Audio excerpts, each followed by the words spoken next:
좋은 아침입니다. 오늘은 예수님께서 변화산 상에 계실 때에 남은 제자들에게 일어났던 일을 보여주고 있습니다. 한번 내용 보도록 하겠습니다. 마가복음 9장 14절에서 29절 말씀입니다. 14절 이에 그들이 제자들에게 와서 보니 큰 무리가 그들을 둘러싸고 서기관들이 그들과 더불어 변론하고 있더라. 내려와 보니까 남은 제자들 주위에 큰 무리가 모여 있었고요. 또 서기관들은 그들과 논쟁을 하고 있는, 그리고 제자들이 막 궁지에 처해 있는 그런 상황을 보게 되었습니다. 어떤 일입니까? 15절 곧 무리가 곧 예수를 보고 매우 놀라며 달려와 문안하거늘. 16절 예수께서 물으시되 너희가 무엇을 그들과 변론하느냐. 17절 무리 중에 하나가 대답하되 선생님 말 못하게 귀신 들린 내 아들을 선생님께 데려왔나이다. 18절 귀신이 어디서든지 그를 잡으면 거꾸러져 거품을 흘리며 이를 갈며 그리고 파리에 지는지라. 내가 선생님의 제자들에게 내쫓아 달라 하였으나 그들이 능히 하지 못하더이다. 자, 이 소란이 무엇이냐고 하면 한 사람, 그 아이의 아버지가 이제 그 예수님께 나와서 이야기를 한 내용을 통해서 알 수 있죠. 한 사람이 귀신이 들렸는데요. 이 귀신이 이제 그를 딱 사로잡고 나면 말을 못하게 하고 거꾸러지게 하고 거품을 흘리게 하고 이를 갈게 하고 파리해지게 하는 그런 이제 귀신이 들려 있어서 고쳐달라고 예수님께 왔는데 예수님이 없으니까 제자들에게 고쳐달라고 했더니 제자들이 능히 고치지 못했다는 것입니다. 제자들이 고치지 못하자 그 주위에 있던 서기관들은 이제 논쟁을 걸었고요. 구경 삼아 몰려왔던 군중들로 인해서 또 소란해진 그런 상황이었던 것입니다. 이 일 앞에서 먼저 예수님은 탄식하고 있습니다. 19절 대답하여 이르되 믿음이 없는 세대여 내가 얼마나 너희와 함께 있으며 얼마나 너희에게 참으리요 그를 내게로 데려오라 하시매. 예수님은 그들의 믿음 없음에 대해서 탄식하셨습니다. 여기서 믿음 없는 세대라는 것은 사실은 제자들의 그 믿음 없음에 대한 이야기이기도 하고요. 또 율법 학자들은 지금 논쟁을 하는 이유는 믿고 싶어서가 아니라 믿기 싫어서 그 사악한 마음을 가지고 하는 것이고요. 또 백성들은 이것 사이에서 구경 삼아 있지 그들에게 믿음이 있는 것은 아니죠. 그들에게 철저한 불신이 있는데 이 모두에 대해서 책망하는 것이라고 할 수 있습니다. 그러면서 그를 내게로 데려오라 이렇게 말씀하셨는데요. 20절 이에 데리고 오니 귀신이 예수를 보고 곧 아이로 심히 경련을 일으키게 하는지라. 그가 땅에 엎드러져 구르며 거품을 흘리더라. 아이를 데려오니까 귀신이 지금 이제 분위기가 소란해져 있고요. 사람들이 뭐랄까요, 이제 제자들의 무능함을 보고 또 말 잘하는 서기관들의 막 논쟁하고 막 추궁하는 상황에서 싸움 구경이 제일 재밌지 않습니까? 막 구경꾼들은 막 불신앙적인 어떤 그 흥미를 느끼면서 막 이러고 있는 이 상황에 귀신이 업돼 가지고요. 사실은 예수님 앞에서 꼼짝도 못하는 것이 지금 이 분위기를 더 막 가중시키기 위해서 아이가 예수 앞에 오자마자 경련을 일으키고 땅에 엎드러지고 구르고 막 거품을 흘리면서 이렇게 막 더 분위기를 난동적인 분위기를 만들고 있는 것입니다. 예수님께서 먼저는요 21절 예수께서 그 아버지에게 물으시되 언제부터 이렇게 되었느냐 하시니 이르되 어릴 때부터니이다. 22절 귀신이 그를 죽이려고 불과 물에 사주 던졌나이다. 그러나 무엇을 하실 수 있거든 우리를 불쌍히 여기사 도와주시옵소서. 먼저 예수님은 이 귀신 들린 아이에 대해서 하나의 어떤 기적을 필요로 하는 또 이 분위기를 전체를 잠잠하게 하는 이벤트의 어떤 한 도구처럼 보지 않았습니다. 인격적인 관심을 가지고 그가 언제부터 이러했는지에 대해서 물으셨고요. 그러자 아버지는 어릴 때부터 그랬고 또 이것은 지금 보이는 증세는 약과고 이 귀신이 아이를 죽이려고 불에 막 뛰어 들어가기도 하고 물에 뛰어 들어가기도 했다라고 이야기를 하고 있습니다. 그러면서 그 아버지가 한 가지를 덧붙이고 있는데요. 그러나 무엇을 하실 수 있거든 우리를 불쌍히 여겨사 도와주시옵소서라고 하면서, 사실 그래도 근데 혹시 당신이 뭐 하실 수 있는 일이 있으면 우리 좀 불쌍히 여겨주십시오, 우리 좀 도와주십시오, 이렇게 이야기를 하고 있는 것인데요. 그 아버지는 뭐 안타까워서 데리고 나오긴 했지만 이 말에서 알 수 있듯이 별로 믿음이 있는 것은 아닌 것을 알 수 있습니다.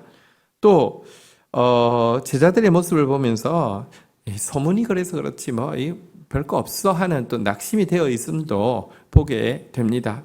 아버지에게도 믿음이 없다는 것을 이 대화를 통해서 그 아이의 상태와 아버지의 상태를 다 볼 수 있게 되었습니다. 자, 이제 예수님께서 일하기 시작합니다. 23절, 예수께서 이르시되 할 수 있거든이 무슨 말이냐, 믿는 자에게는 능히 하지 못할 일이 없느니라 하시니. 먼저 예수님은 그 아버지, 그 아이를 데리고 나온 아버지의 불신에 대해서 치유하고 있습니다.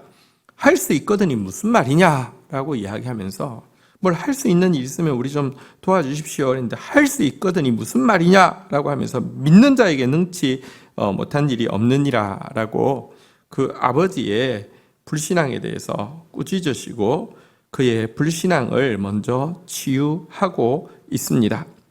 자, 이 예수님의 도전 앞에서 그런데 그 아버지가 참 놀라운 신앙 고백을 합니다. 24절 보십시오. 곧 그 아이의 아버지가 소리 질러 이르되 내가 믿나이다, 나의 믿음 없는 것을 도와주소서 하더라. 예수님이 책망 앞에서요, 아버지는 곧 치료를 받았습니다. 소리를 질러 말합니다. 내가 믿나이다 라고 고백했습니다. 그러나 사실 그에게는 믿음이 많이 있는 것은 아닙니다. 내가 믿습니다 라고 선포하고 나서는 나의 믿음 없는 것을 도와주소서, 내가 믿음이 부족합니다, 내 이 부족한 믿음이 자랄 수 있도록 도와주십시오 라고 고백을 하고 있습니다. 연약하지만 먼저 믿음으로 나아가고요, 또 그의 부족한 믿음에 대해서 주의 도우심을 간구하는 이 기도는 정말 지혜로운 기도고요, 이 기도는 예수님의 도우심을 이끌어내는 기도입니다. 예수님은 먼저 우리에게 믿음을 요구하시고요, 우리에게 작은 믿음이 있을 때 이 믿음을 보시고 우리가 큰 믿음의 사람으로 자라가도록 도와주시는 분이시기 때문입니다. 그래서요, 25절 이렇게 예수님이 일하십니다. 예수께서 무리가 달려와 모이는 것을 보시고 그 더러운 귀신을 꾸짖어 이르시되 말 못하고 못 듣는 귀신아, 내가 내게 명하노니 그 아이에게서 나오고 다시 들어가지 말라 하시매. 26절, 귀신이 소리 지르며 아이로 심히 경련을 일으키게 하고 나아가니 그 아이가 죽은 것 같이 되어 많은 사람들이 말하기를 죽었다 하나. 27절, 예수께서 그 손을 잡아 일으키시니 이에 일어서더라. 예수님께서 아버지의 믿음을 이렇게 일으키시고 나서는 귀신을 꾸짖어서 나가게 하셨습니다. 말 못하고 못 듣는 귀신아, 내가 내게 명하노니 그 아이에게서 나오고 다시 들어가지 말라. 어릴 때부터 계속 이 아이를 집삼아 들락날락하고 있는 이 귀신에게 나가라는 명령과 함께 다시는 들어오지 말라는 엄한 명령을 내렸습니다. 아마 사람들이 그 순간까지도 이제 하도 그 많은 무리가 모여 있다 보니까 서기관과 제자들이 막 논쟁하고 제자들이 막 궁지에 처하는 모습 구경하느라고 예수님이 이제 이 아이 아버지와 이야기하고 있는 것이나 이 상황을 감지를 못하다가 뒤늦게 감지하고 이제 무리들이 몰려들기 시작하자 예수님께서 급히 아이를 치유하셨잖아요. 자, 그때도 보면 귀신이요 업돼 가지고요, 예수님이 나가라고 하니까 소리 지르며 심히 경련을 일으키게 하고 나갔고요. 그 후유증이 얼마나 크든지 아이가 쓰러져 가지고 사람들이 말할 때 죽었다라고 이야기할 정도의 모습으로 있도록 만들었습니다. 어쨌든 귀신이 보니까 지금 어떻게든지 이 소란한 가운데서 이게 불신과 믿음의 역사에 대한 조롱과 이런 것들을 퍼뜨리기 위해서 평소에 하지 못하던 행동을 예수님 앞에서도 막 하고 있죠. 그러나 예수님께서 손을 잡아 일으키고 일어서라 하고 일으키자 또 일어서게 되는 장면을 보게 됩니다. 28절 집에 들어가심에 제자들이 조용히 묻자오되 우리는 어찌하여 능히 그 귀신을 쫓아내지 못하였나이까. 29절 이러시되 기도 외에는 다른 것으로는 이런 종류가 나갈 수 없느니라 하시니라. 자, 제자들은 이제 그 베나산 아래에 있던 제자들은 참 자기들은 안 됐는데 예수님이 이렇게 되시는 모습 보고 와서 묻습니다. 우리는 어찌하여 능히 그 귀신을 쫓아내지 못하였나이까. 사실 앞에 제자들이 전도 여행을 떠났었잖아요. 그들이 예수의 이름으로 명할 때 더러운 귀신이 떠나가는 체험들도 했었잖아요. 근데 그들은 지금 안 됐단 말입니다. 왜 안 됐을까? 예수님께 묻게 되죠. 여러 가지 이유가 있을 수 있습니다. 과거에 성공한 경험 자체에 의지하고 했는데, 이제 그 경험이 있기 때문에 자만심으로 했다가 안 됐을 수도 있습니다. 과거의 경험을 의지하는 게 아니라 하나님을 의지해야 되는데요. 이게 잘못됐을 수도 있고요. 혹은 예수님이 지금 자기들하고 같이 계시지 않잖아요. 변호사에 올라갔잖아요. 그것 때문에 예수님이 지금 안 계신다는 사실 때문에 또 믿음이 약해져서 그런 것일 수도 있습니다. 이것도 원인이겠지만 예수님께서 알려주신 원인, 기도 외에 다른 것으로는 이런 종류의 귀신이 나가지 않는다라는 이 말씀에서 또 한 가지는 기도의 부족을 볼 수 있습니다. 기도의 부족이 능력을 제한했다는 것입니다. 기도의 부족이 왜 능력을 제한할까요? 기도는요,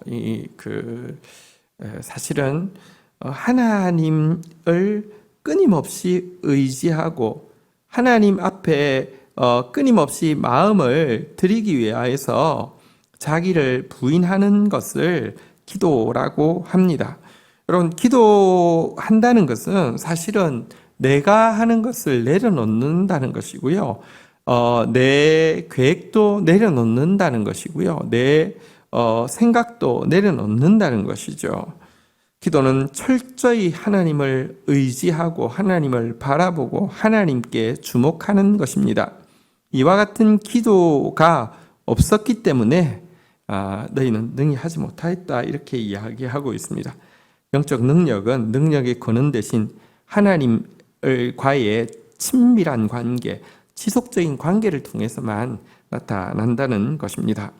또 한 가지 기도가 우리가 살펴본 바대로 파랄이라는 단어 속에는요, 간청하다, 탄원하다, 화해시키다 이런 표현들이 있는데요. 사실은 그들이 왜 능력을 발휘하지 못했을까요? 기도라는 게 보십시오. 귀신에게 매여가지고 말 못하고 또 불과 물에 자주 던짐받는 아이를 바라보고 그 중간에 서서 워낙 자기들이 해야 되는 간청과 탄원과 하나님과 화해시키는 이 일들을 하려고 하는 마음이 아니라 사람들이 막 요구하는 이 요구 앞에서 자기의 어떤 능력을 나타내려고 하는 사실은 이제 이 중간에서 중재하려는 역할, 그래서 하나님을 사람들로 바라보게 하고 또 자기는 그 영혼들을 향해서 중보하는 그런 마음이 없었기 때문에, 다시 말하면 그런 기도가 없었기 때문에 그들은 또 하지 못했다 이렇게 이야기하고 있는 것이죠.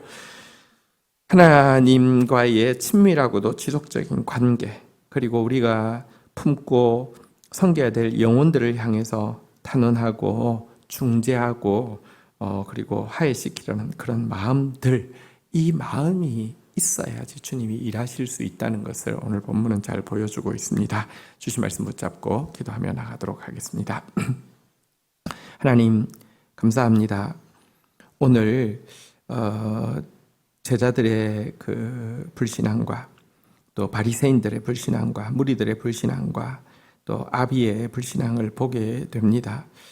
주님, 어느 때까지 너희와 함께하고 어느 때까지 너희를 참겠느냐 말씀하시는 그 책망 앞에 서게 됩니다. 오 주님, 믿음의 사람 되어지게 하여 주십시오. 내가 믿나이다 고백하게 하시고 우리의 작은 믿음을 도우시는 주님 의지하는 자 되어질 수 있도록 은혜를 베풀어 주시옵소서. 기도 외에는 이런 종류의 귀신이 나갈 수 없다 하셨습니다. 능력의 지극히 큰 것은 하나님께 있지 우리에게 있지 않습니다.